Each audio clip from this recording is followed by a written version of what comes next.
Hello and welcome to 10 by 9, where 9 people have up to 10 minutes each to tell a true story from their own life. I'm Paul Dorn, and this is the 10 by 9 podcast.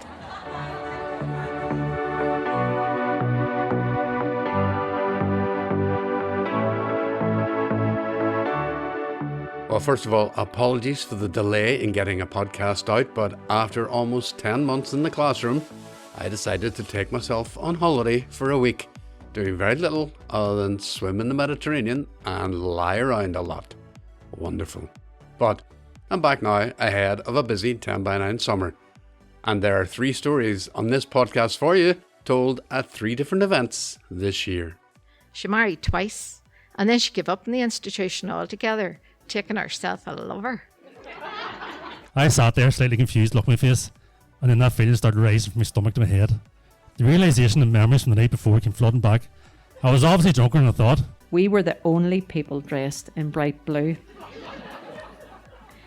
Everyone else was wearing black.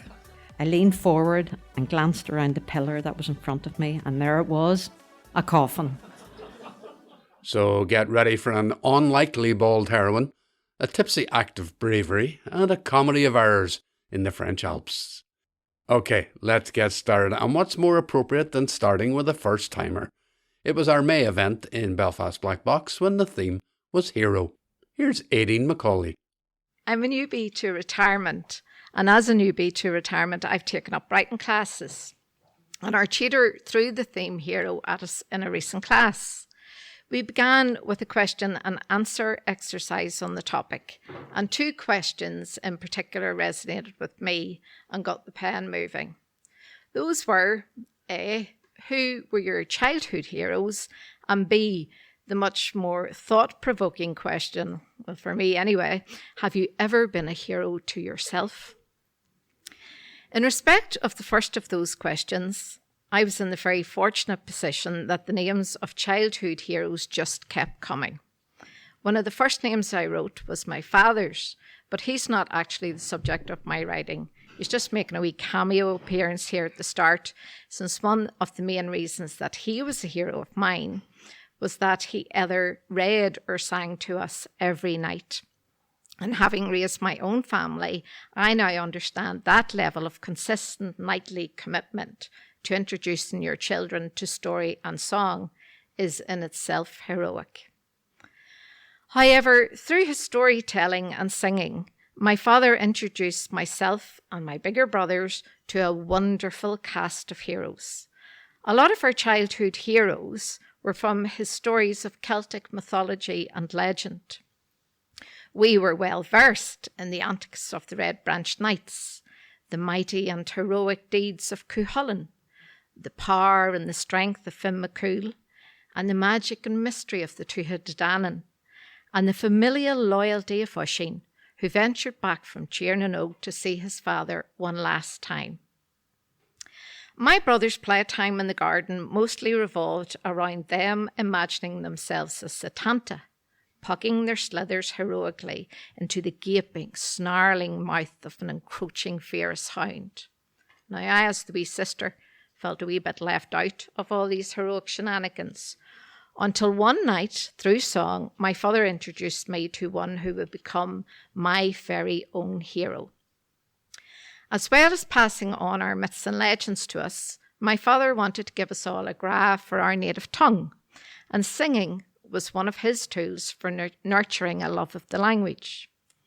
He was teaching us a song called O Roisin Bheith Abhaile, the Padraig Pearse version, which includes a verse on Grania Wheel, also known as Grace O'Malley, the pirate queen from Clare Island in the west of Ireland. When my father uttered that oxymoron, pirate queen, I was hooked. And being a primary school teacher, he knew to strike when the iron was hot while he had a captive audience. So he taught me all about Grace O'Malley, aka Grania Wheel. Here was a woman who in the 16th century steered her own ship and roamed the seas, fighting anyone who got in her way. She commanded her own army, conquering the seas around Ireland, and was the proud landowner of quite a chunk of County Mayo. She married twice, and then she gave up in the institution altogether, taking herself a lover. And even at age 10, I knew this was quite a daring move in 16th century Ireland. And as she steered her ship, she breastfed at the helm. She even took on Queen Elizabeth I of England, who had taken Gráinne's sons into captivity. She used her wily charms to beat Elizabeth into submission, securing the release of her sons. This woman was afraid of nothing, and she somehow found middle ground in the very choppy water of Anglo-Irish relations. I was now happy to concede to my big brothers that yes, they had many more male heroes to look up to in their fantastical myths. But my Grace, my Gráinne, my pirate queen, she was no myth. This woman was a legend. Put that in your pipe and smoke it, Cuchulainn. Gráinne Mhaol, the Irish on her name, means Baldy Grace. By all accounts, despite her gutsy, feisty nature and steadfast self-esteem, the woman wasn't exactly what you would call a looker. Apparently, as a young woman, she had chopped off most of her hair, as her father had refused to take her on a sea voyage, claiming her long flowing locks would be impractical in the wild westerly winds of the Atlantic.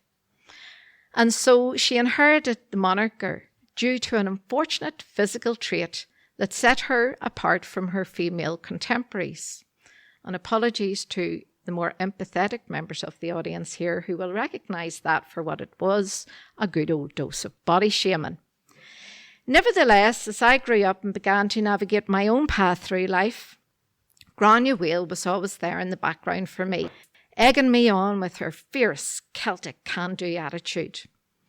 Over the years of my professional life as a classroom teacher and eventually as a school manager, that image of her breastfeeding her babies at the helm of her ship kept me going as a working mum of 3. What, you want me to take on more responsibility at my work? Not a problem. Celtic blood pumps through these veins. I'm made of stern stuff. Fire at me. Until, well, that's when I come back to the second thought-provoking question. When have you ever been a hero to yourself? Folks, there's a sad twist coming here now.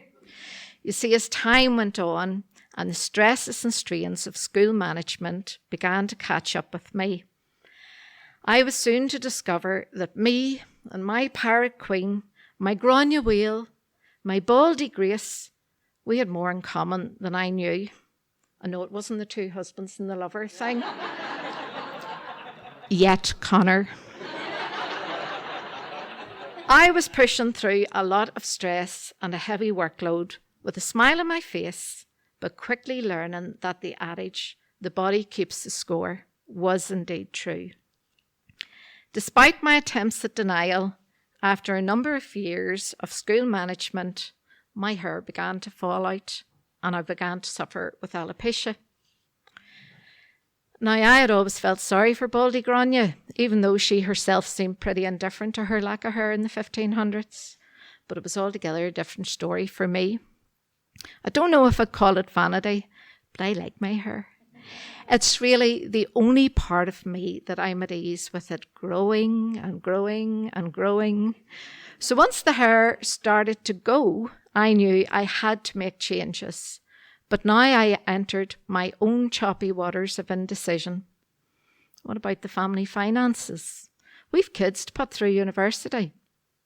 What about everyone who relies on me every day in school? My colleagues, my principal, whomever would he delegate all that work to? And what about the Board of Governors who give me a job? The parents with whom I have a great rapport? Damn it, I'm even going to be letting down the parish priest. And even Grace O'Malley didn't have to face that challenge. But I knew for myself and for my own health, I had to be brave. I had a difficult decision to make, and it was going to take courage to tell everyone that I planned to give up the role that I'd taken upon myself. After a lot of indecision and ruminating, I finally decided that I too had to steer my own ship through choppy waters and face whatever criticism might come my way. And despite all my concerns, once I told colleagues, my boss, the Board of Governors, and yes, even the parish priest of my decision, I was met with nothing but concern and support. Well, to my face anyway. But I'm pleased to report that, like Grace, my childhood hero, once I'd had the courage to be a hero to myself, I did sail into calmer seas, back into the teaching role in my classroom that I loved and adored, where I saw out the rest of my teaching career with a thick head of hair and that smile still on my face. It took a lot of life experience to learn that while childhood heroes can inspire us to take on more and more challenges, one of the biggest challenges in life can be to be your own hero. Thank you.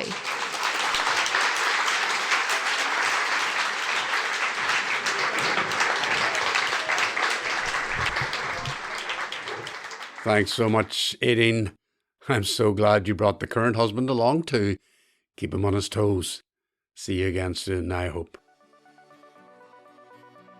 If, like Éadaoin, you're a first-timer who wants to tell your story at 10 by 9, then get in touch through the submissions page at our website, 10by9.com, or email me at 10by9belfast@gmail.com. Be sure to have a look at our guidelines beforehand, please, and I look forward to hearing from you.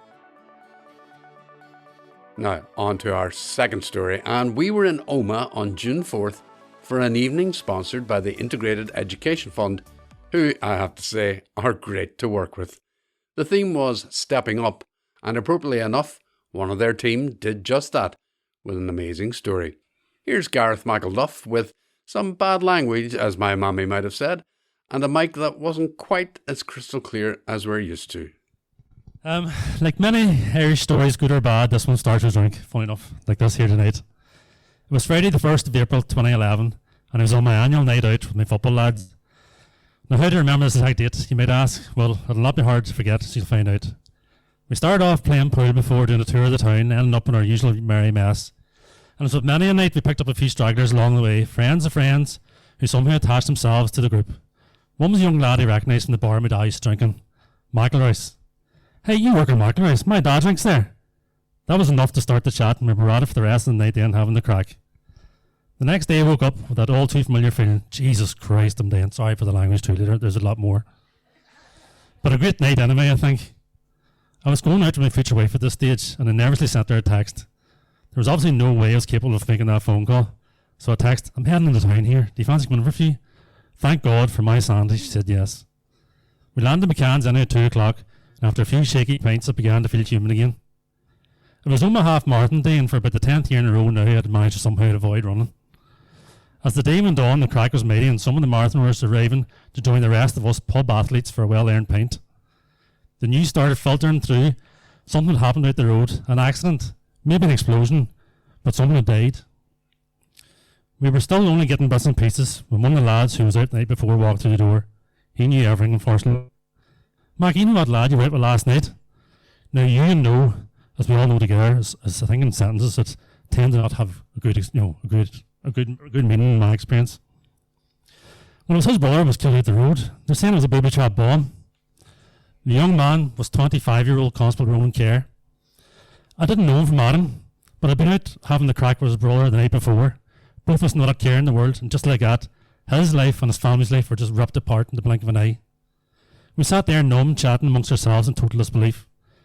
Questions like, Jesus Christ, like why? Well, we eventually knew the crack why, but how and what were they thinking? A young lad, 25, Catholic, GA player, surely this is exactly the sort of person you want in the police service. And the sheer recklessness of it, planting a bomb along the half marathon route, where families, kids, runners were all running out hours beforehand. The feeling of disbelief fairly quick to turn to anger, like none of this made any sense at all. A few hours later off, I went home, drunk but not too drunk, takeaway in hand. I loaded up the computer and saw an outpouring of grief and anger across social media. We all felt the same. At this point, I should have closed the laptop.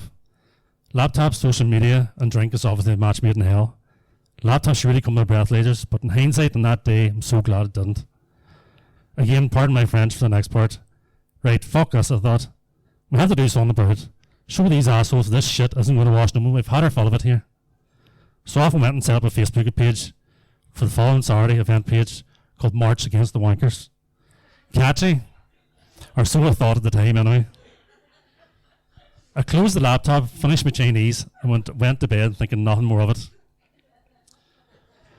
I woke up the next morning with that all too familiar feeling again, but no cure this time. It wasn't an option. It was Sunday and I had work the next day, so I just had to suffer through it like the supposed 29-year-old I was. I called round to my girlfriend's house later at night for another Chinese. At this stage of my life, I was practically putting the local Chinese owners' kids through university. We were sitting there blissfully watching Sunday TV when I heard Granny on the phone to one of her friends. What are you on about? What page? Mackie, have you set up a event page? I'm Mackie, by the way. I sat there, slightly confused, looked at my face, and then that feeling started rising from my stomach to my head. The realisation and memories from the night before came flooding back. I was obviously drunker than I thought. Holy shit. I set up an event page last night, but sure, I haven't looked at it. Not an unusual scenario for me on a Sunday at that stage, sitting peering through my fingers at the screen to see what drunken shit I'd written the night before. There's hundreds saying they're 10, you're going to have to do something now. To which I nervously replied, you're not on about, like, someone proper's going to do something. It's not up to me to do this, like, there's no way I can do something like this. I checked the page later on that night and watched the numbers climb past 1,000. There was no hangover at this stage anymore. And there was no March Against the Wankers either, because I quickly changed it to Not My Name. But I didn't delete it. As much as I was panicking, I didn't delete it. The next morning, it had taken off completely, and I knew I had to do something. I don't know how, but I had to do it. It didn't take long for the calls to start coming through. The local paper first, then other news outlets, then a big security company in Belfast was offering security and marshalling help. People were stepping up without even asking. I'll be honest with you, it wasn't long before all this that I had a pretty bad, significant mental health event myself, one that required a bit of professional help. A future story probably for 10 by 9. I'd only recently started a new job, so my head was probably shooting away with it. But for once, and once in a very long time, this was a good anxiety. A productive anxiety, a get shit done anxiety. A mate messaged me to see how I was doing and immediately offered to help. He was an absolute godsend, Barry Brown if you know him. The rest of that week, the two of us were up meeting community groups, the police, the council. You wouldn't believe the amount of things that needed sorted for the walk the following Saturday. In one meeting, a representative from an organisation I won't name told us we needed insurance, risk assessments, forms for this and that, and all I could hear was blah, blah, blah, blah, blah. My head was gone at that stage. I won't lie, it scared the shit out of me. But my mate looked at me and said, don't listen to them. What are they going to do? Sure, people are going to turn up no matter what. And he was right. And honestly, that was the most terrifying part. I just wanted everybody safe. God knows what could have happened. Then community groups stepped in with a friendly whisper in my ear, and it was like divine intervention. Don't worry about it, we'll help you out. And they did. The police, the council, community groups, everybody stepped up. The Women Community Choir offered to sing. Sound equipment just appeared. A curtain-sided trailer for a stage materialised, donated by a friend's brother. Roman's friends contacted me to say they couldn't make it, but they were organising rallies in Australia, London and America. The support just coming through was unbelievable. And then the day came itself, and I wasn't prepared for it at all. The security company estimated between 7,000 and 10,000 people had gathered at the bus depot after the march through the town. All ages, all backgrounds, holding signs bearing Roman's photo and the words, "Not in my name." Now, the boys in the back room might disagree with us, but I'm not a here's me man at all. But I'm so glad and proud that I stepped up and carried this through to the end. It's easily one of the best and most important things I've ever done, but obviously horrible that anybody had to do it. It might have taken a bit of Dutch courage and a dodgy Chinese to get the whole thing started. And at times, and I mean really at times, I felt like a bit of a fraud. But then I realised drink just gave me the permission to act on something that was already there, and that was anger. The anger was real, the grief was real, and the need to do something, anything, was real. And 7,000 to 10,000 people who showed up that day, plus the countless others across the country and the world felt the same. Oma had stepped up. Everybody had stepped up.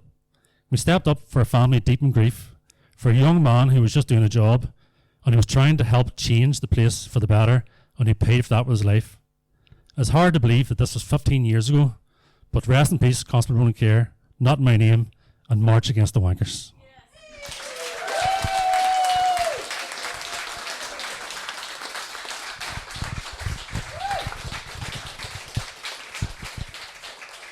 Thanks, Gareth. Brilliant.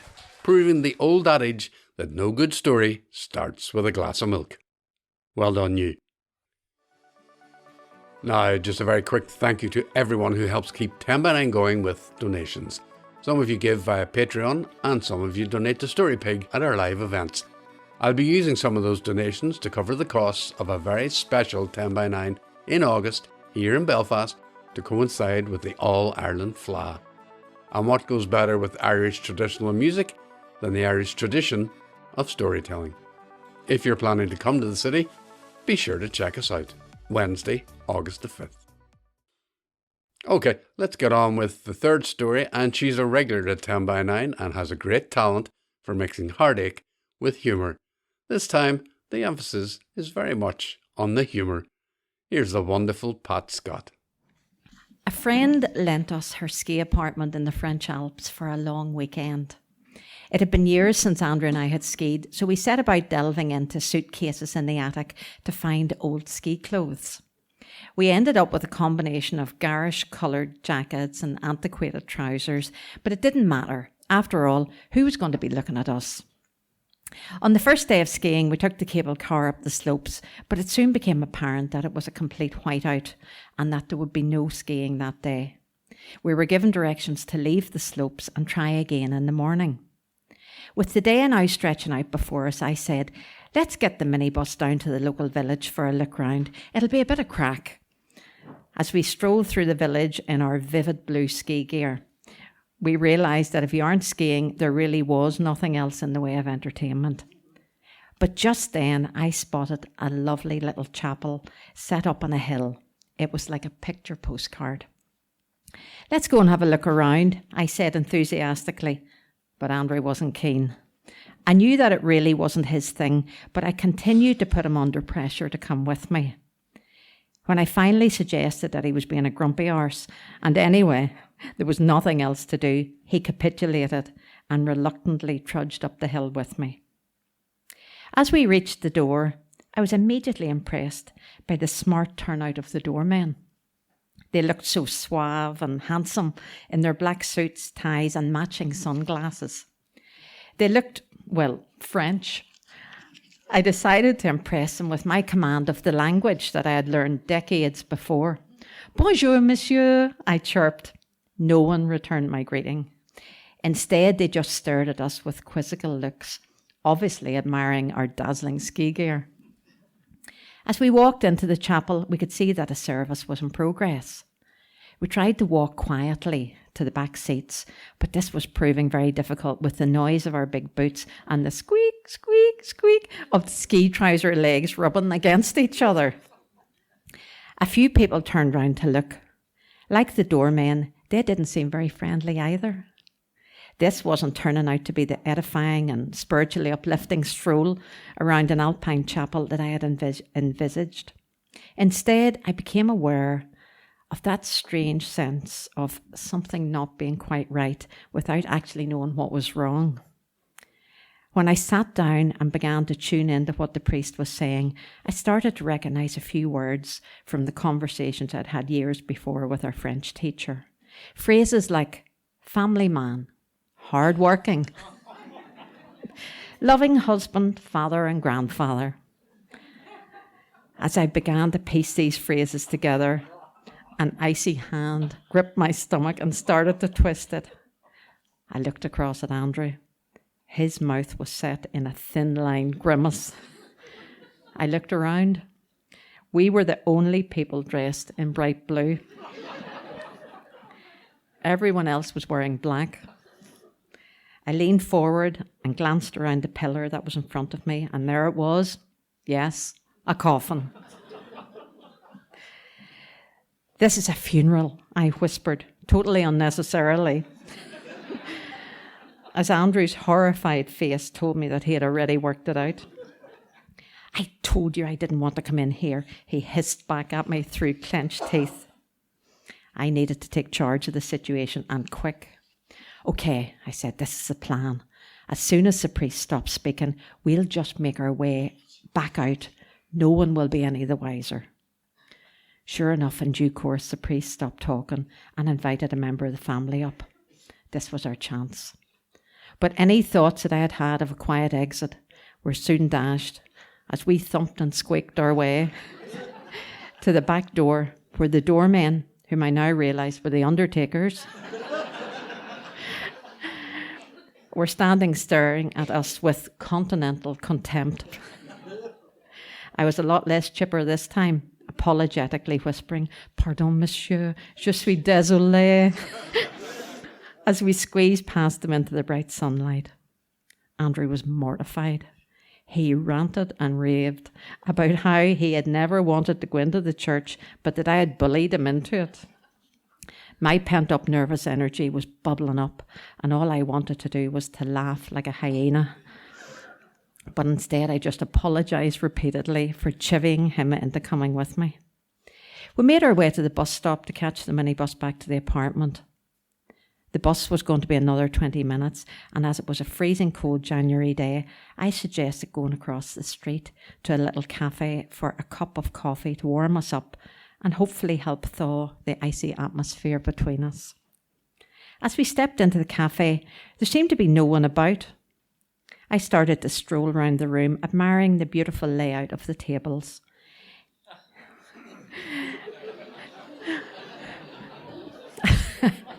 Each one had a little tablecloth, a vase of tasteful alpine flowers, and 2 bottles of wine, one red and one white. I wondered at people drinking so early in the morning, but put it down as another thing the French people must do. Andrew started to voice concern that this didn't look or feel right. Inwardly, I thought he was probably still feeling a bit on edge after the debacle in the chapel, until moments later the door opened and the mourners from the funeral started to file in.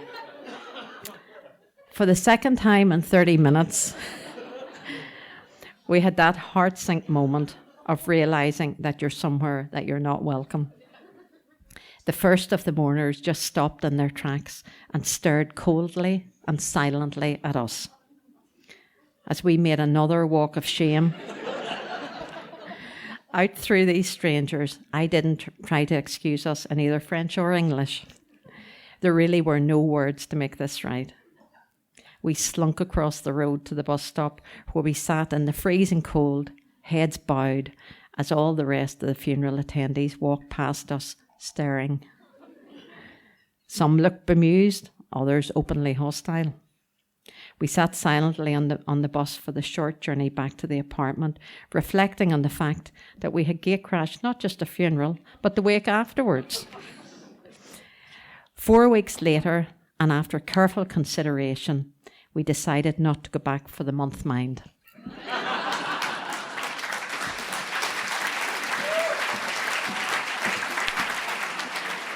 Thanks so much as ever, Pat. And Pat originally told the story several years ago at 10 by 9, but the recording failed. So she came back, and now it's preserved for eternity. And I'm delighted.